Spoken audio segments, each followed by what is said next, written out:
Hi good morning বন্ধুরা, সবাই কেমন আছো? আশা করি সবাই ভালো আছো, সুস্থ আছো। বর্ণালী ব্লগ ইউটিউব চ্যানেলে তোমাদের সবাইকে অনেক অনেক ভালোবাসা, নতুন বছরের শুভেচ্ছা, সবাইকে হ্যাপি নিউ ইয়ার। দেখো আজ আমি সব কাজ ফাজ সেরে নিয়েছি, দিয়ে এখন 11টা বাজছে। সবজি কাটতে বসে গেছি, রান্না হবে। কি কি রান্না হবে জানি না, এখন বাঁধাকপি কাটছি।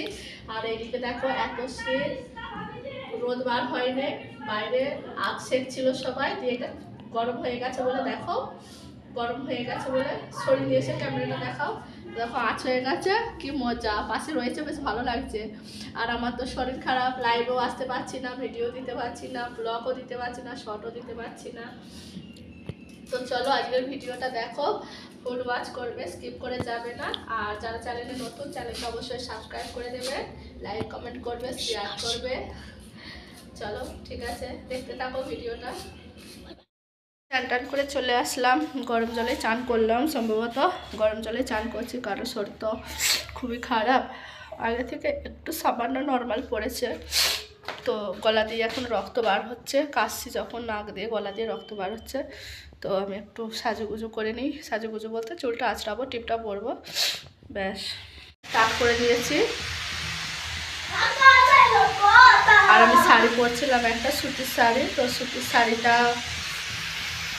সুতির শাড়িটা ধরার মতো কেউ ছিল না বলে ওই জন্য সুতির শাড়িটা পরতে পারলাম না, খুলে রেখে দিলাম। দিয়ে লাস্টে চুড়িদারই পরলাম, বুঝেছো? হ্যাঁ, আর এখানে দেখো বেগুন ভেজেছি, আলু ভেজেছি, আর এখানে আলু চিপস নয়, আলু ভাজা। আর এখানে বাঁধাকপি হচ্ছে, আর জানি না কি হবে, তো দেখতে থাকো তোমরা। দেখালাম, দেখো এখানে ইলিশ মাছ এখানে আছে, এখানেও আছে ইলিশ মাছ। আর এখানে বাটা মাছ আছে, বাটা মাছগুলো অন্যদিনে হবে। আর এখানে বেগুন কেটেছে, বেগুনগুলো বেশি হয়ে গেছে অনেক কটাই। আর ওখানে রান্না হচ্ছে বাঁধাকপি।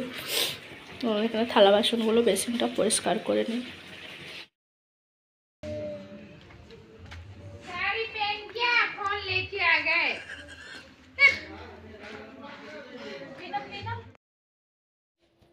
আমি শাড়ি ফাড়ি পরে রেডি হয়ে বাইরে চলে এসেছি বন্ধুরা। তো দেখো সবাই কত বাইরে আনন্দ করছে, আর আমিও বাইরে চলে এসেছি। আর দেখো এদিকে সব সেলফি তুলছে, ফটো তুলতে সব ব্যস্ত। ভাবি ভাবি করে ডাকছে, আমি চিল্লাচ্ছি, কেউ শুনতে পাচ্ছে না। ওইদিকে বক্স চলছে, তো তার জন্য কেউ শুনতে পাচ্ছে না, সবাই সেলফি নিতে ব্যস্ত। দেখো এখানে দুই ভাবিতে নাচছে, আর আমি ক্যামেরা করছি। আমিও পরে নেচেছি। ওইদিকে এক ভাবি আসছে নাচার জন্য। আজ এইটুকুই। দেখো বেগুন ভাজা আছে, আলু ভাজা আছে, আর বাঁধাকপির সবজি আছে, এখানে চাটনি আছে, আর ওইখানে ইলিশ মাছ আছে। আর পাঁপড় ভেজেছিলাম, পাঁপড় আমার ছেলে খেয়ে নিয়েছে, শেষ করে দিয়েছে।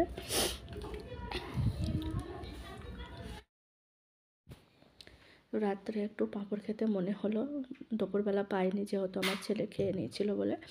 রাত্রে আবার আমি একটু পাঁপড় ভাজলাম। কি খাবো মনে হচ্ছিলো। সন্ধ্যেবেলা প্রতিদিনই চা খাচ্ছিলাম, চা আজকে আর ভালো লাগছিল না, একটু গ্যাস টাইপের করে গিয়েছিলো, তার জন্য আমি একটু পাঁপড় ভাজলাম। তো আমার ছেলেও বলছে মা আমি পাঁপড় ভাজবো দেখি।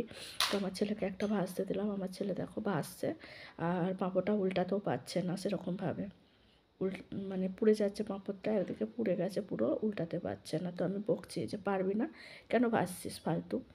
তো দেখো উল্টাতে পারছে না, যতই চেষ্টা করছে কিছুতেই উল্টাতে পারছে না, ভেজে ফেলছে। আগুন ধরেছে, কারণ প্রচুর শীত এখানেতে। লাইক কমেন্ট শেয়ার করো, ভিডিওটা ভালো